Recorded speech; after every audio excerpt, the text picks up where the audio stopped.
Hey, it's very excited to be here at the MIT IOP program. So my name is Fred. So our company is called DeepVerse. We are a material informatics company. So we design materials with a combination of advanced modeling, artificial intelligence, and lab automation. So I was a postdoc at MIT Material Science department, and we also get like ESG postdocs at the MSc as well, also along with two other PhD students on active learning and optimization and chemical engineering. So it's really an interdisciplinary team. So for us, we are tackling the materials formulation problem, which we see is the $1 trillion problem. So not only we get ingredients here, we also get lots of process parameters that together form like a very high dimensional puzzles. And unlike other fields, the data we get in materials is often very sparse and small, and the time for even to collect a single data point is like enormous. So conventionally for material scientists, you can do trial and error to exhaust every possible combination to find the formulation. But again, you don't have like infinite resources.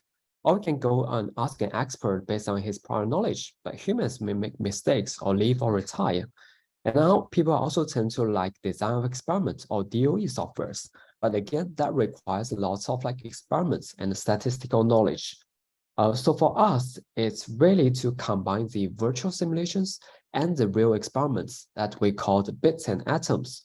So it means like machine learning, especially like the physics-inspired neural networks, and we combine lots of first principle calculations. We hope to enter the paradigm of like materials by design. So, but again, like the lab automation is also a key factor here to verify our results. So we put that in an iteration loop for active design. So it's really like a combination of different technologies that make the best possible solutions for material discoveries. So this is a demo based on Jichu's work. So here we try to find like a best combination of electrolytes that has the desired property, say highest conductivity. So first, like we have the robotic platform that go and mix like different kind of solutions. And then the probe going to test like the results. So after it been mixed like and then tested, the data has been collected and we will feed that to like the loop. The data collected will be fed to a machine learning algorithm that will automatically decide like what's the next most important experiment to perform. So after it collects several data, the model will be updated automatically, and then based on the uncertainty predictions, they will decide on what's the next most promising like move to collect the data, and then going to update the models. So after until the most promising candidates has been found. So it's really the kinds of like a design, build, test, and learn loop. So help us make a lot of success in not only electrolytes, but also in like alloys, catalysts, and other fields. So for examples, for the electrolyte design, the multinational company that we collaborate with, they get very sparse data sets. As see here, they get 50 variables of different solvents, but only with 80 existing parameters or like existing experiments.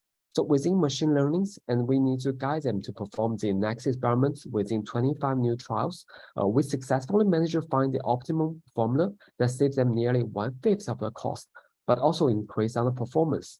And further, we do transfer learning that apply the knowledge from one system to the other systems. So for the extreme case of where they only have like 5 existing experiments, we also help them spot on some new cost savings formulations. And for these ones, we use the SaaS platform and we license out based on the modules they use. And also for some other fields like the alloys, we have like a high strength and high toughness magnesium alloys. We have been making progresses and it results in several new formulations on the pilot run already, which is now on the production phase. For this one, we take the royalties from this product. And so now we have like existing partners in metals, polymers, ceramics, and also composites. And we are looking for more pilots and other design partners and collaborations. So I do love to say sailing a lot. So if you do want to ride with us, please do send us like an email. And this is at our Shanghai office. This is my midnight, but I'm still very excited to share with you. This is our new opening here. And we also get our own labs and joint lab with universities and a connection with manufacturers. So thank you. And at DeepVerse here, we design materials. Thank you, Fred. So one quick question to start. Do you work with Professor Olson from MIT? Mhm. by any chance?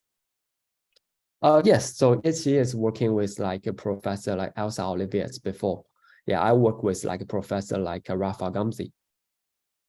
And can you tell us a little more about how you would engage with a corporate, for example? Oh, it's usually by their requirements or their needs. So what we do here is slightly different from universities. We more likely want to make the material that's really in production phase. So we do take a lot of consideration of these process parameters. So often it's like they raise like new requirements on whether like the database building, or we want to like save them experimental costs, have the minimum number of trials to give them the desired properties. And so, well, for one way to work with them is like we license out our like software platforms to help them design materials, or we can take a step further. So with our own labs, we can do our own tests and trials and make small samples and send them to like for scale up. Okay, and what pain points are you addressing with the material? Mm-hmm. Yeah, so it's like conventionally really the material is like a nasty. You have to do lots of trial and errors, especially for humans knowledge. You may not have like enough, we cannot optimize the multi-parameters in the same time. And again, here we use uncertainty quantifications and also machine learning to help us with tackle with like high dimensional issues, hope to save humans a lot of work. If you look into the details, I mean, or for orphans, if we human do experiments or designs, we have the hypothesis generation, the design of experiments, and the data collection and the inference loop. So we help to speed out of like the design of experiments, data collection, and inference. But for the part of like the hypothesis generation, we still like kind of like know-how and insights from industry. Yeah.